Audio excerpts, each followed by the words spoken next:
Voilà, bonsoir à tous.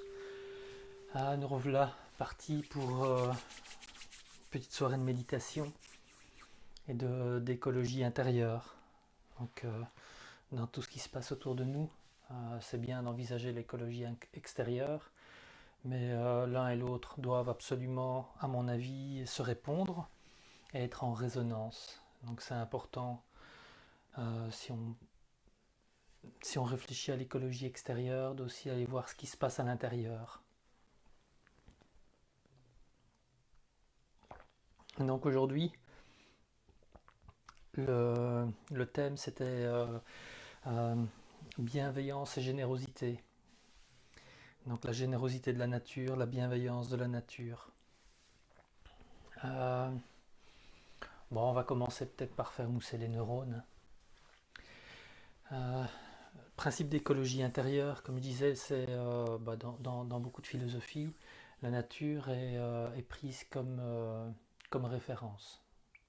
Et dans plein de traditions, la nature c'est une référence. Ici, j'ai pas la prétention d'inventer quoi que ce soit, mais juste de remettre au goût du jour euh, certaines, euh, certains vieux principes. Je pense que c'est ce que l'homme fait de mieux, il n'invente pas grand-chose, mais il réadapte en fonction de ses réalités sociétales. Et c'est ce que j'ai envie de faire maintenant, c'est de reprendre la nature comme guide. Donc si on regarde un petit peu la nature, ouais, elle peut nous enseigner beaucoup de choses. Donc là, avec le printemps qui touche à sa fin, l'été qui arrive doucement, on va avoir des légumes dans nos jardins, on va avoir des fruits dans nos arbres.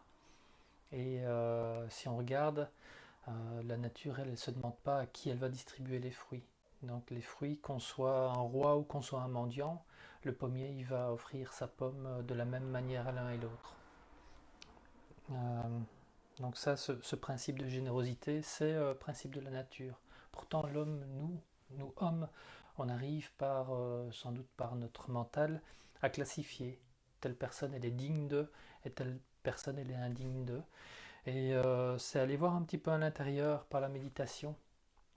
Pourquoi on se permet de juger une personne digne de telle chose ou indigne de telle autre, alors que voilà, le pommier, lui, ne se pose pas la question à qui il va offrir sa pomme. Le cerisier, pareil. Euh, la nature offre de façon égale à tout le monde. On pourrait dire que ce sont des végétaux, mais la pluie, elle tombe de la même manière sur l'un et l'autre. Bon, certes, elle est pas égale d'un pays à l'autre, d'une région à l'autre, mais elle ne se pose pas la question de tomber sur les riches ou sur les pauvres. Parce que ce sont des conceptions parfois très humaines. Donc ça c'est l'aspect générosité. Bienveillance. Bienveillance c'est parfois un peu touchy. Mais si on regarde, là je vais prendre l'exemple des animaux. Les animaux, eux, sauf s'ils ont peur de l'homme, je parle des animaux principalement domestiqués, ils ont une gentillesse et une bienveillance naturelle. Et donc, sauf s'ils ont peur, ou sauf s'ils sont éduqués, et encore une fois, c'est le travers qui peut être donné par certains hommes. Donc, naturellement, je pense que la nature est bienveillante. Euh, mais c'est revenir un peu à ça, se dire nous, euh, tiens, qu'est-ce qu'on a en nous? La bienveillance, la générosité.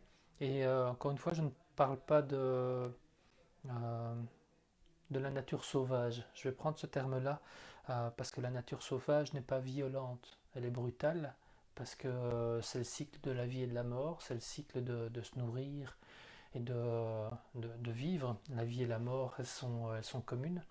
Et quand on mange de la viande, il ne faut pas oublier que manger de la viande, c'est accepter une forme de brutalité. Et cette brutalité, euh,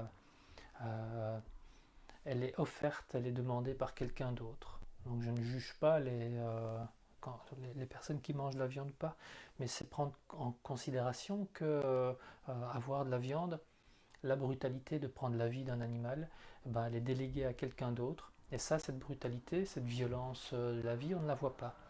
Donc je reviens au principe naturel. Oui, la vie peut être brutale dans, dans la sauvagerie de la nature. Et j'utilise le mot exprès, la sauvagerie de la nature, parce que ça fait peur. Le mot sauvage fait peur parce que c'est quelque chose qu'on ne contrôle pas. Donc, euh, il y a cette notion de contrôle également qui est impliquée dans tout ça. La méditation, la pratique de la méditation, c'est arriver à lâcher un petit peu, pas à perdre le contrôle, mais juste à accepter de le lâcher. Et c'est important de lâcher, de se dire est-ce qu'on contrôle la vie. Et donc, hop, tout un grand tour comme ça pour revenir à bienveillance et générosité, qui, je l'espère, on va pouvoir un petit peu voguer dans ces deux principes, dans ces deux ressentis, parce que ce ne sont pas des principes cognitifs, ce ne sont pas que réflexifs. Ce n'est pas que réflexif. Donc certes, la philosophie, etc., nous amène des compréhensions, mais avant, je pense, avant de se tourner vers la philosophie, c'est quelque chose qui doit être ressenti, parce que cette générosité, cette bienveillance, elle est inscrite dans nos cellules.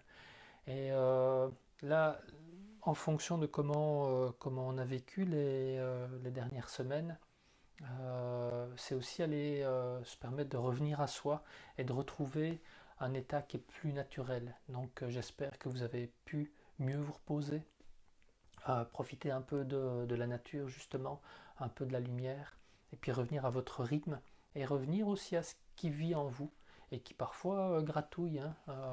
C'est pas forcément des choses très sereines qui vivent en soi. Parfois on a des émotions qui sont bien bloquées, mais c'est arriver à prendre conscience de tout ça.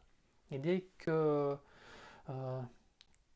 que tout notre vécu commence à décanter, moi, il y a des principes qui commencent à émerger, et notamment bienveillance et générosité. Parce que quand on parle de la générosité, là je reviens à l'aspect humain. Donner, est-ce que ça coûte franchement de donner? Donc là par exemple, je partage un moment de méditation. Euh, On pourrait dire ça me coûte, oui, ça me coûte du temps, mais c'est un partage. Et je sais que le partage que je fais, et là c'est retiré de mon ego, le partage, ce que je partage grandit. Donc le moment qu'on partage ensemble va grandir. C'est différent d'un morceau de tarte. Là, si plus on est autour d'une tarte, plus les parts sont petites. Là, notamment pour des moments de méditation, pour des idées, plus on partage et plus ça grandit. Donc on a des parts plus grandes au fur et à mesure qu'on partage. Euh, donc, hop, on revient au principe des méditations. Euh, Ça va être réfléchir un petit peu justement sur ce principe de générosité et de se dire, tiens, qu'est-ce que ça me coûte de partager? Donc il y a des choses qu'on ne veut pas partager parce qu'on a des attachements, sans doute, des attachements émotionnels, et c'est peut-être bien, je sais pas, il y en a certains qui doivent être très très chouettes, euh, et on a peur de perdre certaines choses, c'est logique, c'est lié aux attachements, mais il y a certaines choses qui sont peut-être autour de nous par habitude, certaines choses qui nous encombrent, et qu'est-ce que ça nous coûterait de partager? Simplement se dire, tiens, j'ai plus besoin de ce livre, bah, je vais l'offrir. Ou pour ce qu'on veut. C'est ce principe, pour ce qu'on veut, on peut aussi partager les légumes ou les fruits de son jardin, ou les fruits de ses réflexions. Et ça, c'est des principes de la nature. Donc voilà, je pense que je l'expliquais la semaine dernière, l'écologie intérieure, c'est revenir sur le bon sens de la nature. Et la nature, c'est l'exemple qu'on a à l'extérieur, et on est dans des univers de plus en plus urbanisés. Et notre pensée, elle va s'urbaniser au même niveau que ce qu'on a autour de nous. Donc plus on va vivre dans des villes qui sont urbanisées, qui sont développées technologiquement, plus notre fonctionnement, notre mode de pensée va être à l'image de cette urbanisation. Donc je serais curieux de faire une étude un peu sociologique du côté de New York, ou dans des rues comme ça où tout est bien carré. Euh, Ce serait intéressant de comparer un peu ces modes de réflexion et cette urbanisation, et forcément, plus l'urbanisation grandit, plus, je reviens sur le terme sauvage, plus la nature fait peur. C'est-à-dire la nature sauvage, la nature non domestiquée, la nature qu'on ne contrôle pas. Donc euh, voilà, dans les semaines qui viennent, dans les mois qui viennent, avec l'été qui se prépare, observez autour de vous, et puis observez aussi quand quelque chose réagit à l'extérieur de vous, qu'est-ce qui résonne à l'intérieur. Donc ça c'est important. Bref, on va aller justement un petit peu à l'intérieur de soi. Donc je vous invite à vous asseoir bien, confortablement, mais pas trop si vous êtes dans un divan, si vous êtes sur une chaise, sur votre coussin, pas trop avachi. Donc la colonne est verticale. Vous pouvez fermer les yeux. Prenez quelques secondes pour sentir votre verticale. Juste sentir votre colonne qui est droite entre le sol, entre la terre et le ciel.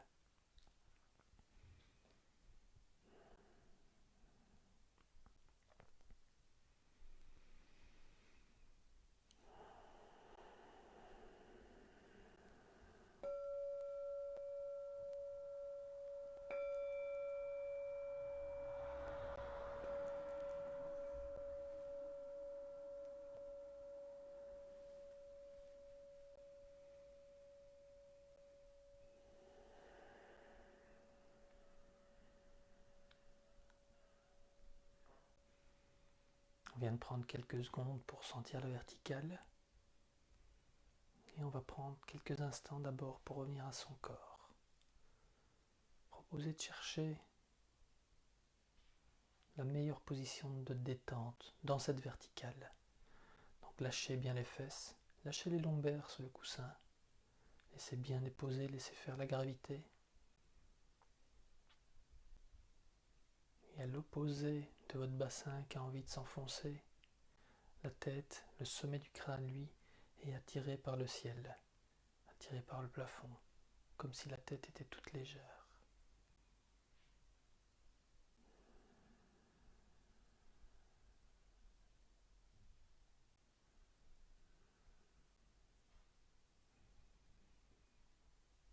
Le front est détendu, la mâchoire relâchée.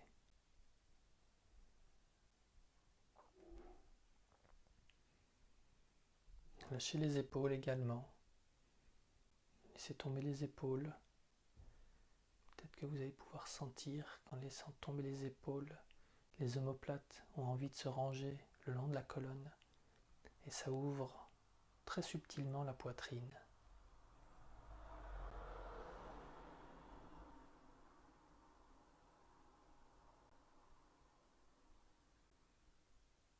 Vous allez peut-être sentir en laissant tomber les épaules que ça tire un petit peu au niveau des trapèzes. C'est pas grave, laissez faire, prenez conscience et essayez de lâcher les épaules. Peut-être que vous aurez envie de bâiller, de prendre des grandes respirations, laissez faire. Et sur ces respirations, sur ces bâillements, sentez le bienfait que ça apporte.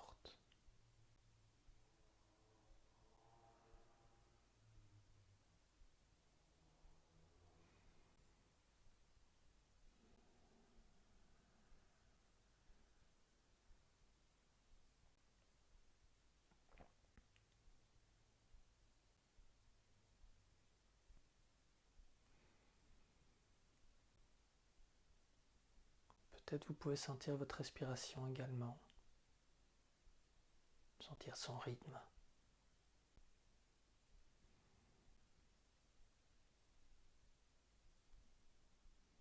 Les sensations qu'elle génère et où elle se passe dans le corps,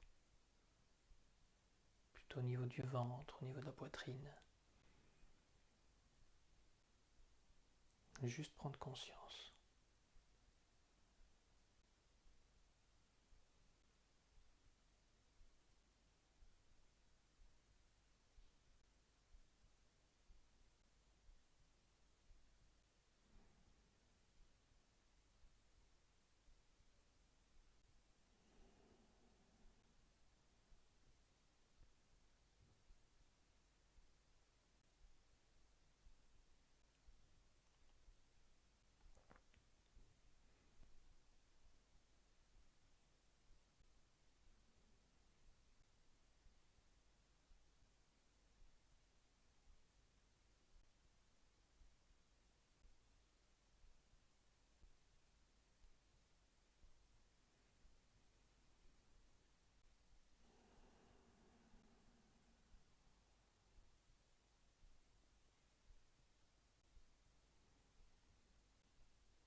Sans doute des pensées vont attirer notre attention. Laissons-les partir, laissons-les là où elles sont. On ne s'en occupe pas. On se concentre sur le corps, sur la respiration.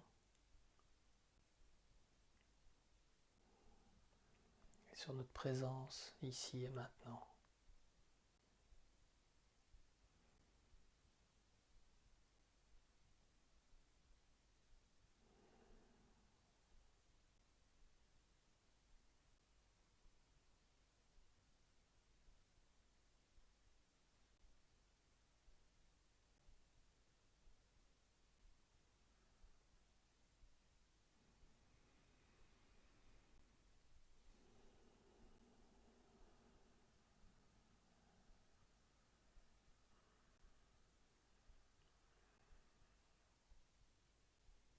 Et on va revenir à la respiration.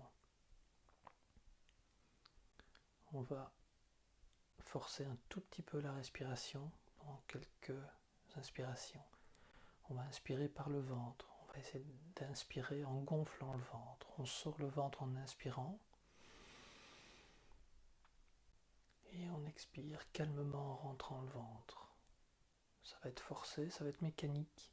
Et on va essayer de pousser le diaphragme bien vers le bas, bien profondément. On inspire en sortant le ventre.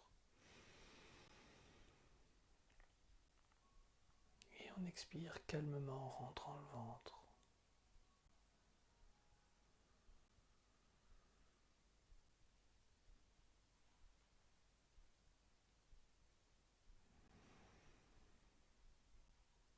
À chaque inspiration, on peut essayer d'aller un petit peu plus profondément.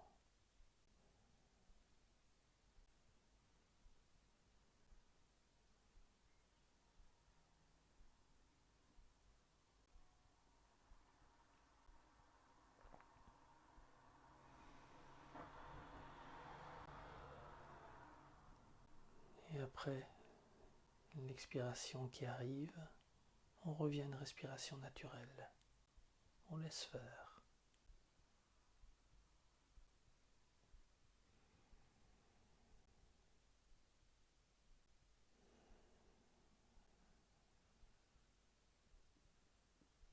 On laisse faire et peut-être qu'on peut sentir une différence. La respiration peut être plus profonde, plus calme.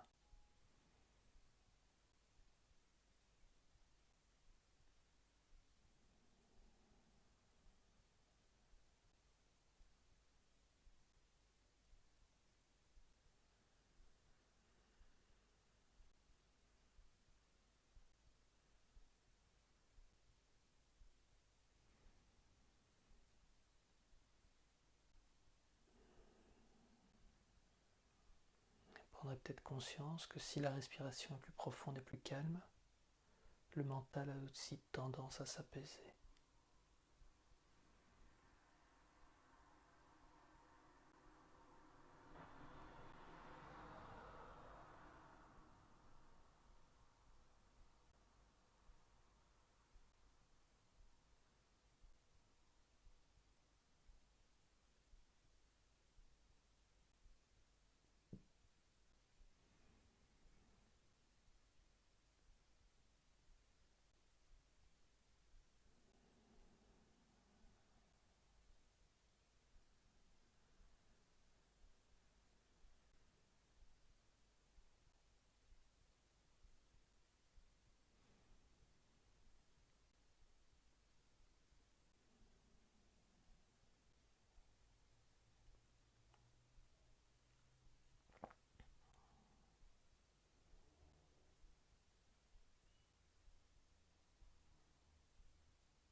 Laissez bien le bassin, laissez bien tomber les épaules.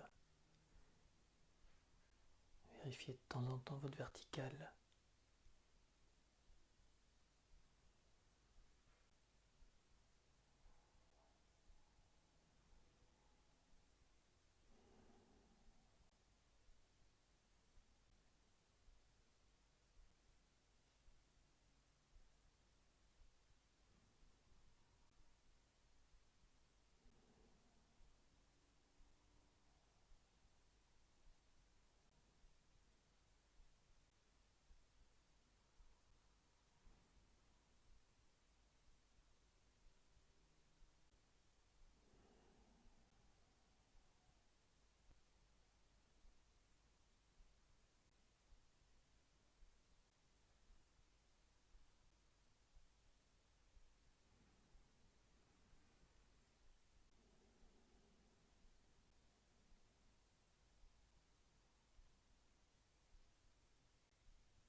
détendez le dos, ouvrez les yeux, détendez le dos, les épaules, la nuque.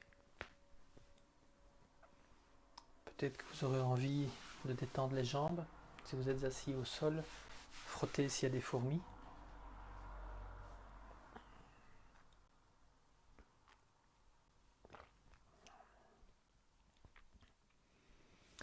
Bien, alors je vais revenir sur le premier principe que je disais tout à l'heure, c'est la générosité. Si on regarde, le soleil, lui, il ne se pose pas de questions, il arrose la terre de la même manière. Et puis alors, la façon dont il arrose la terre, ça va créer des nuages, et la pluie, elle va tomber là où c'est juste de tomber. Euh, Même chose pour la nature. La nature, je vais parler plutôt de la nature végétale. Elle offre ses fruits, ses légumes, à qui est prêt à se baisser ou à tendre la main pour aller cueillir. Et il n'y a pas de jugement dans la façon dont la nature va offrir ses fruits. Et cette générosité, c'est un peu aller la chercher au fond de nous. Alors, dans un premier temps, on pense, parce qu'on est éduqué comme ça, la générosité, c'est ce qui vient de nous vers l'extérieur. Mais c'est aussi accepter ce qu'il y a de l'extérieur et qu'on va accueillir. Donc c'est aussi accepter la générosité qui nous est offerte. Mais c'est aussi être généreux par rapport à nous-mêmes.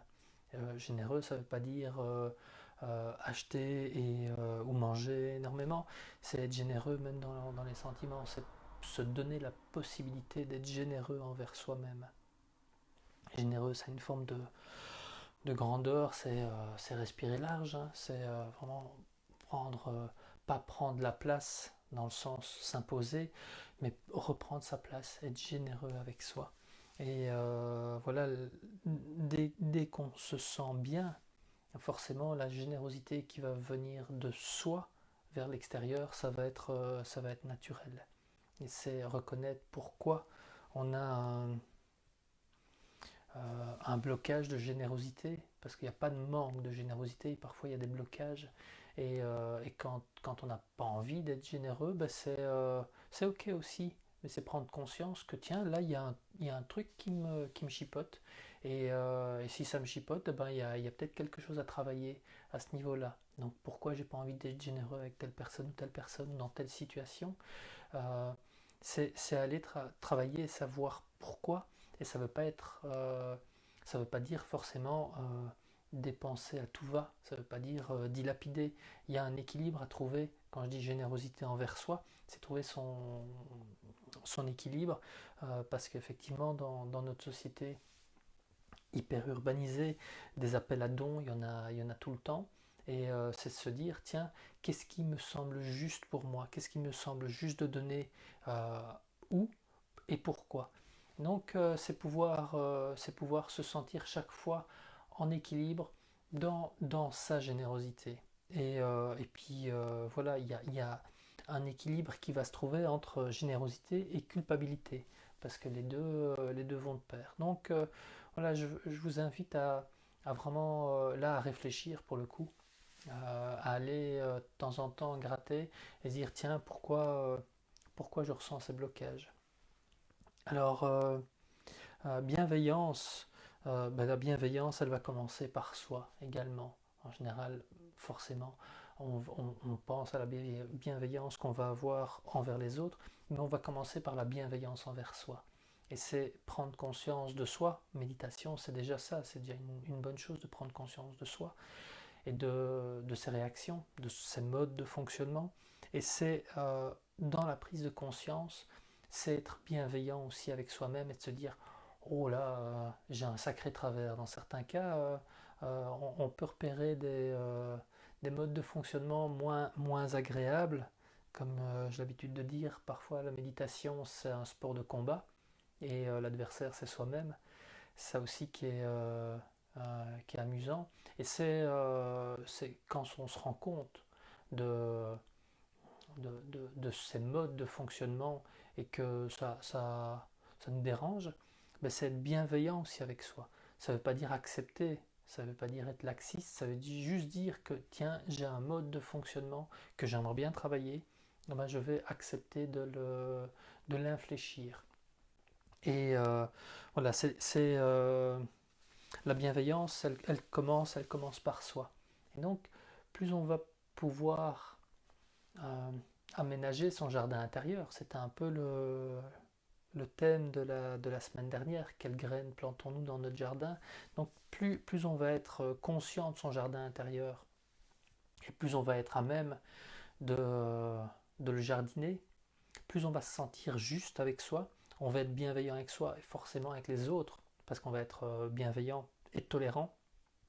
Dans certains cas, tolérant ne veut pas dire, encore une fois, tout accepter, ça veut dire parfois reconnaître le mode de fonctionnement de l'autre et ne pas rentrer en...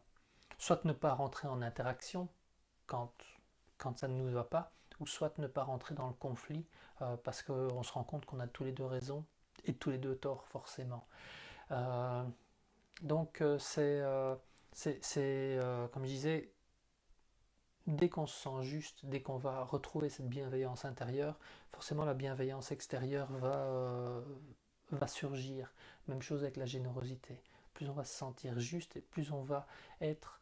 euh, là, je parle de générosité et il y a l'image de croissance dans la générosité qui est légitime. Mais si on se rend compte et si on regarde un peu autour de soi, il y a une frugalité aussi de la nature. C'est-à-dire que c'est l'inverse de la croissance. Euh, la nature, elle n'essaye pas de tout envahir. Ouais, il y a certaines espèces de plantes qui sont un peu envahissantes, et certaines personnes qui sont aussi envahissantes. Mais la nature n'essaye pas forcément d'envahir parce qu'il y a un contrôle qui va se faire. Ben, c'est revenir aussi à une forme de frugalité.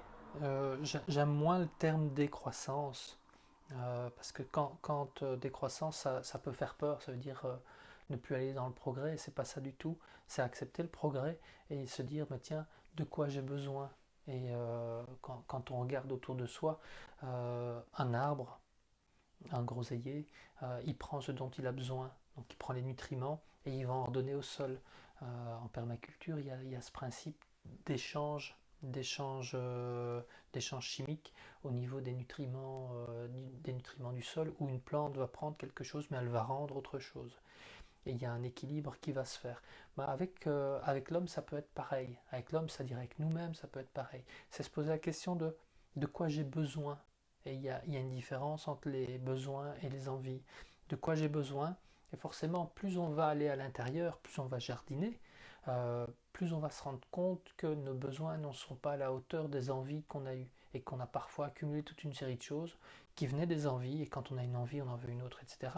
Et que tout ça n'est plus forcément nécessaire à la hauteur de ce qu'on avait jusque-là. Et on va vouloir revenir sur une forme d'épure, quelque chose de plus simple, juste de la simplicité. Et voilà, c'est le chemin qui est proposé, notamment en méditation. Mais méditation, c'est pas juste s'asseoir et attendre que ça passe, ou juste s'asseoir comme ça ensemble. Le principe de la méditation, il est aussi dans tous les actes de la journée et tout ce qu'on va faire la journée. Méditation, c'est pas quelque chose de magique qui va tendre on parle du satori, de l'illumination. C'est pas un acte magique, l'illumination, c'est juste des prises de conscience de ce que le monde est réellement, pas ce qu'on projette, pas ce que le mental projette dans les idées, etc. Juste ce qui est et accepter ce qui est. L'arbre, il n'essaye pas d'être plus, il n'essaye pas de devenir une chèvre ou il n'essaye pas de devenir un soleil. L'arbre, il accepte d'être un arbre. Ben, nous, comment on accepte aussi d'être humain avec, avec les contraintes que ça génère et avec tout ce que ça comporte. Bien, on va retourner un petit peu justement sur notre coussin de méditation. Et on va retourner à l'intérieur. On s'assied, on ferme les yeux.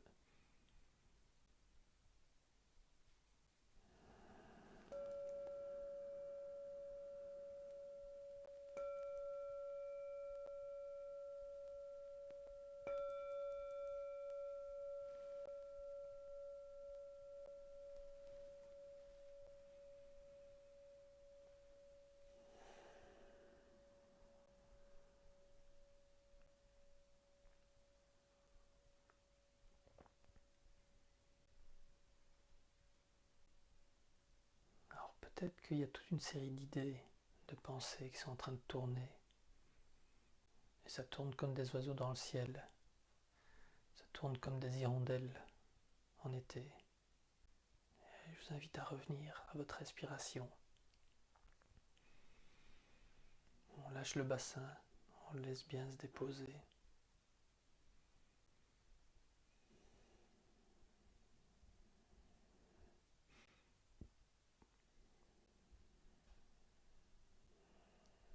Dans cette respiration, allez voir dans votre ventre.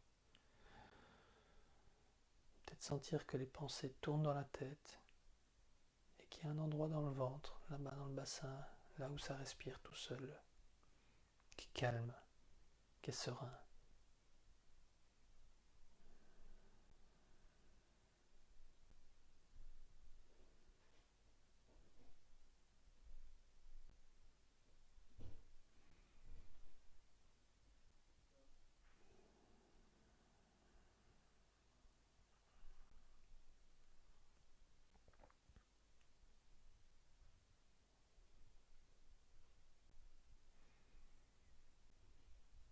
Laissez tomber les épaules.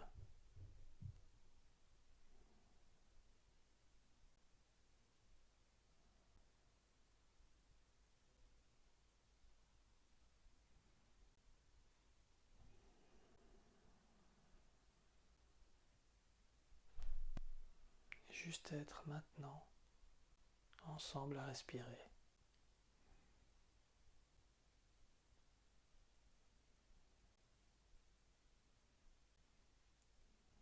Dans tout ce que j'ai raconté, il y a peut-être des idées qui tournent. Reconnaissez de la façon dont ça tourne et essayez de ne pas rebondir d'une idée à l'autre. Ou si vous avez envie de rebondir d'une idée à l'autre, perdez pas le contact avec le corps et la respiration.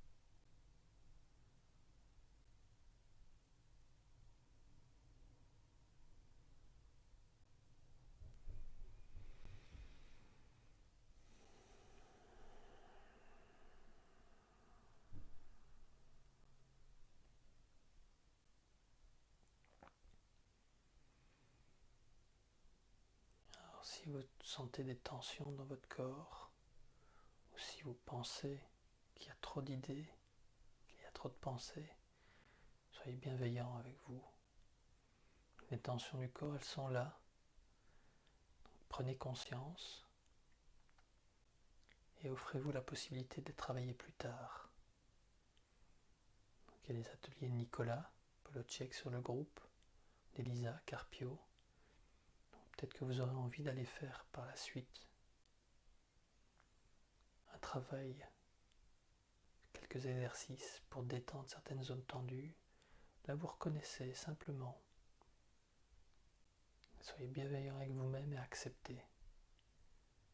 Déjà, reconnaître les tensions, c'est fabuleux. Pareil avec les pensées. Si vous avez des pensées, reconnaissez-les.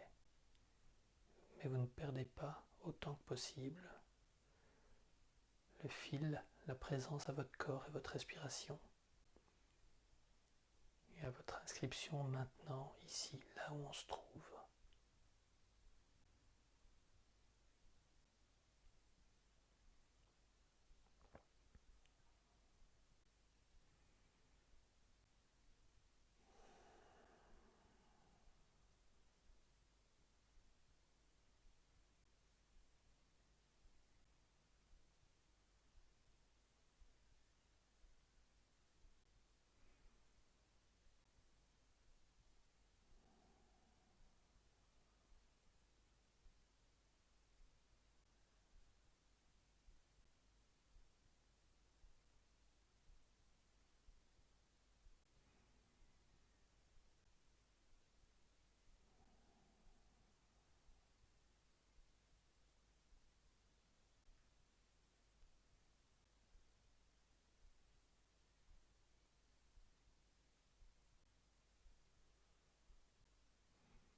vous verrez une différence dans la respiration.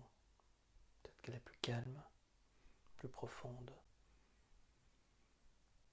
Peut-être le corps est en train de parler différemment par rapport à tout à l'heure. Juste reconnaître.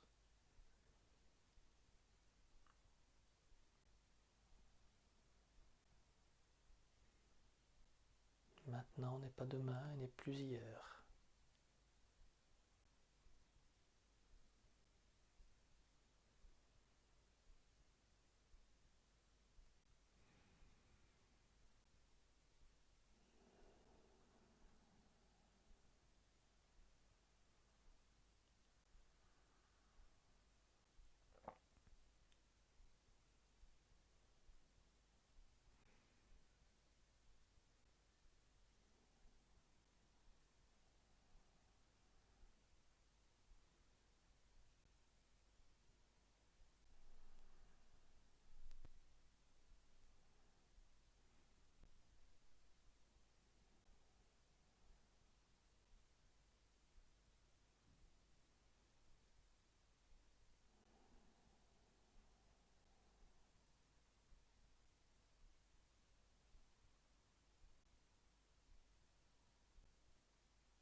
Prenez la peine de voir comment vous vous sentez tout au fond de vous.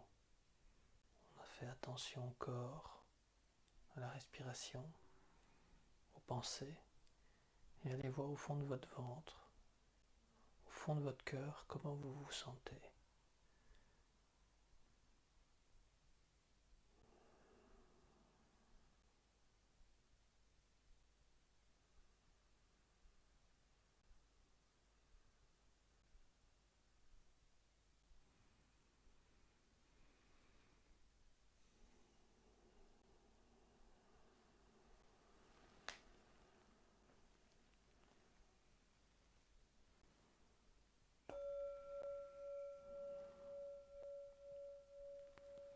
Ok, ouvrez les yeux, détendez le dos, frottez les jambes si elles s'endorment.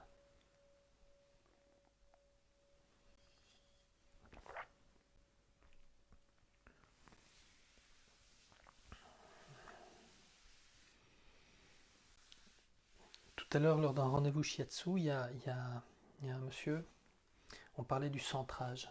Il se demandait un peu ce que c'était que le centrage et les principes philosophiques qui tournent autour de ça, et ça lui était un peu flou. Et je lui rappelais le concept qu'il y a en Asie qui sont abordés en méditation. On est le centre des observations qu'on va faire. Donc dans notre conception occidentale, un observateur, on considère que c'est quelqu'un d'extérieur qui va observer un phénomène.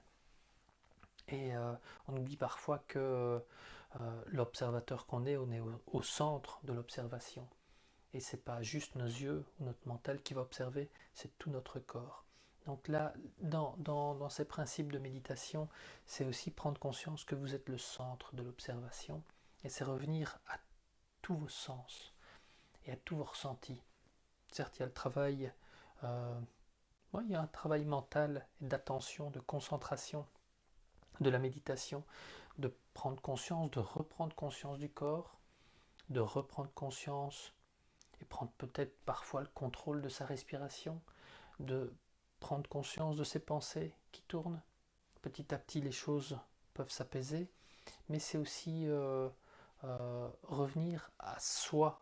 Quand on dit revenir à soi, c'est reprendre le centre de l'observation, parce que nous sommes le centre de l'observation à travers tous nos sens. Et, euh, et donc là, je pense que c'est important, quand je parlais de revenir à comment vous sentez les choses tout au fond de vous.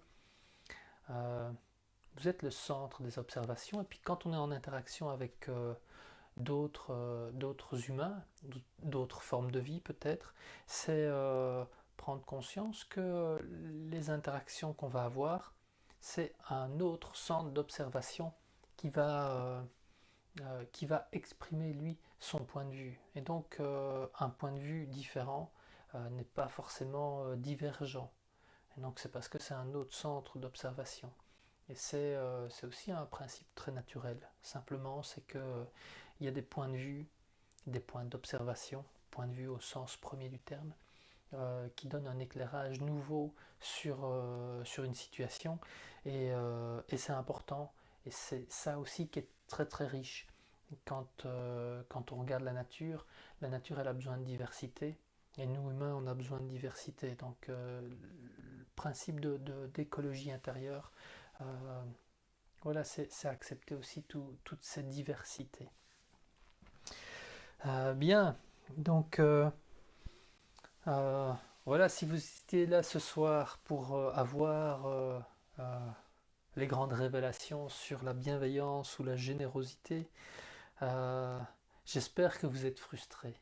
J'espère que vous êtes frustrés parce que ces réponses, c'est pas moi qui les ai, c'est vous.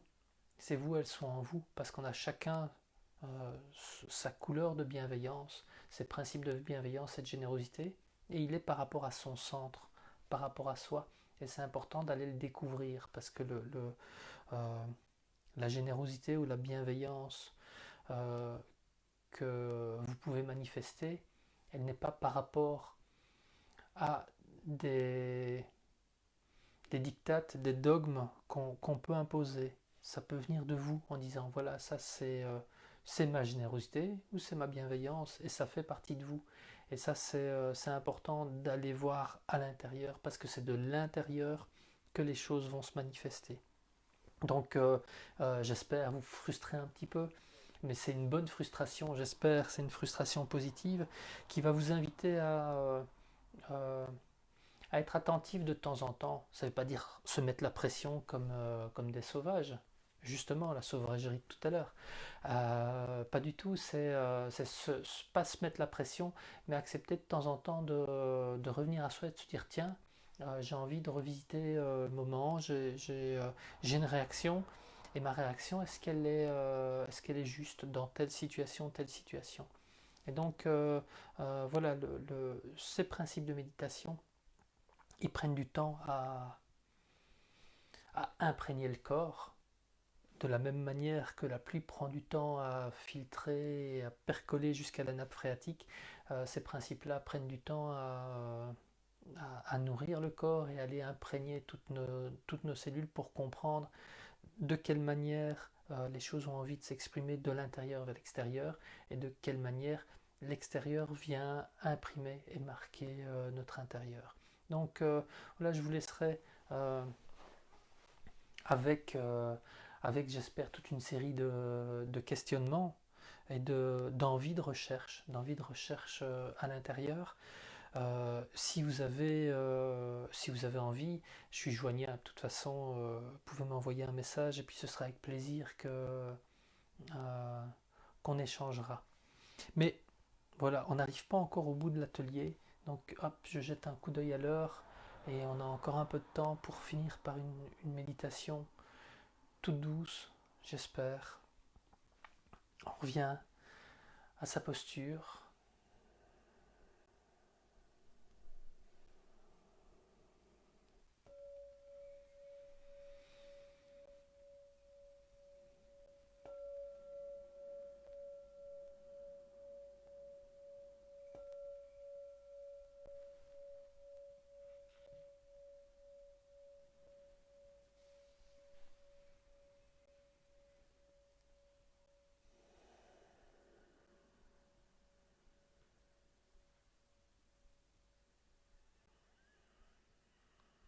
Sentez bien votre respiration. Votre corps est assis, vertical, ni avachi ni rigide.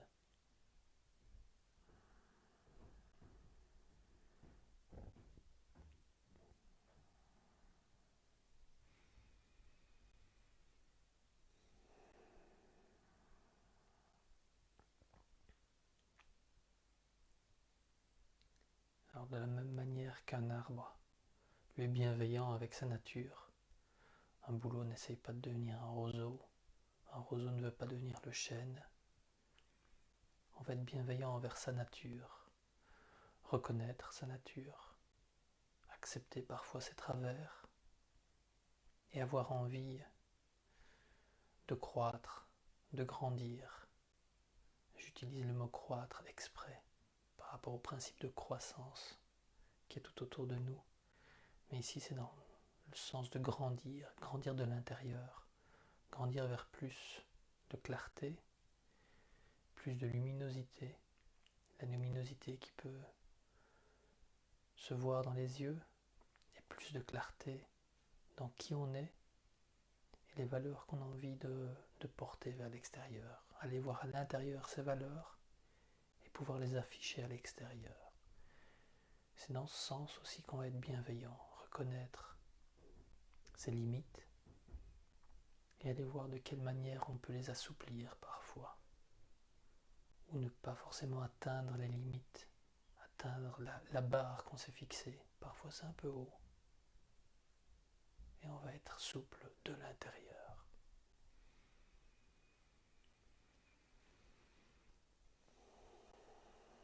Et au fur et à mesure qu'on va respirer dans cette méditation, essayez de sentir que l'inspiration se fait de plus en plus large, que l'espace intérieur a peut-être grandi justement.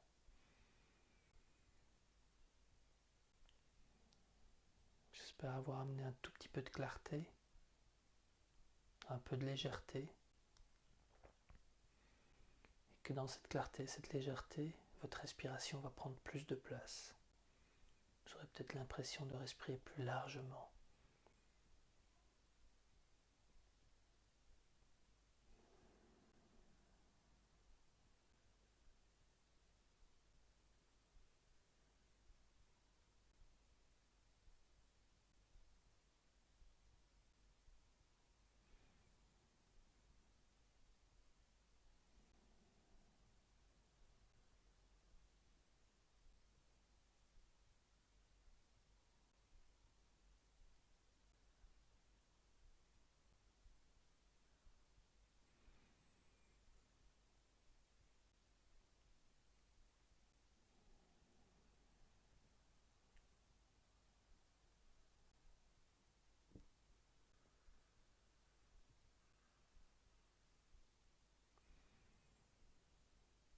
Bienveillant envers son corps et ses tensions.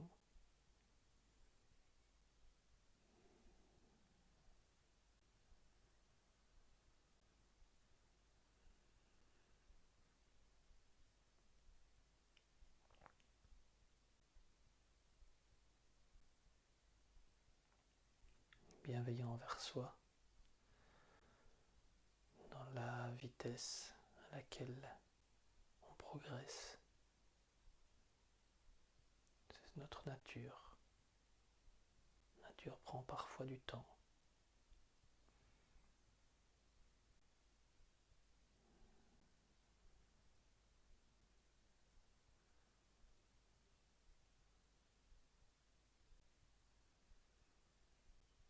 Et prendre le temps de se sentir bien assis, calmement maintenant à respirer.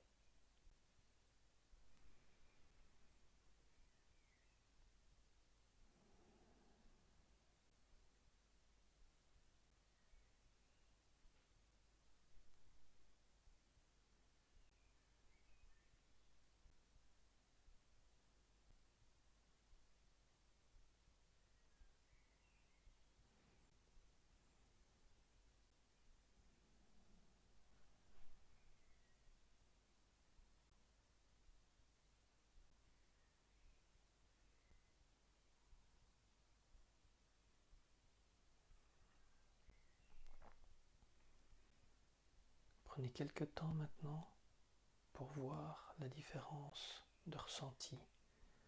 Comment vous êtes tout au fond de vous maintenant par rapport à quand on a commencé l'atelier. Vous allez peut-être percevoir une différence.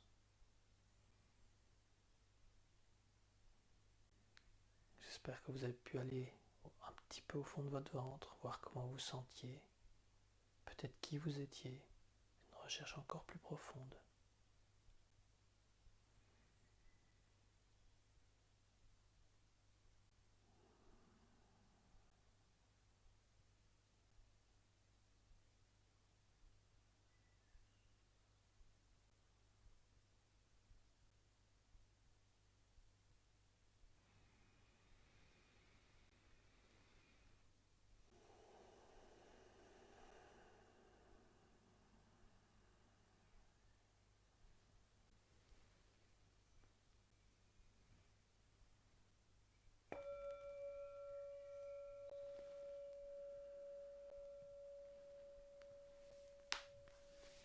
Bien, bien, bien.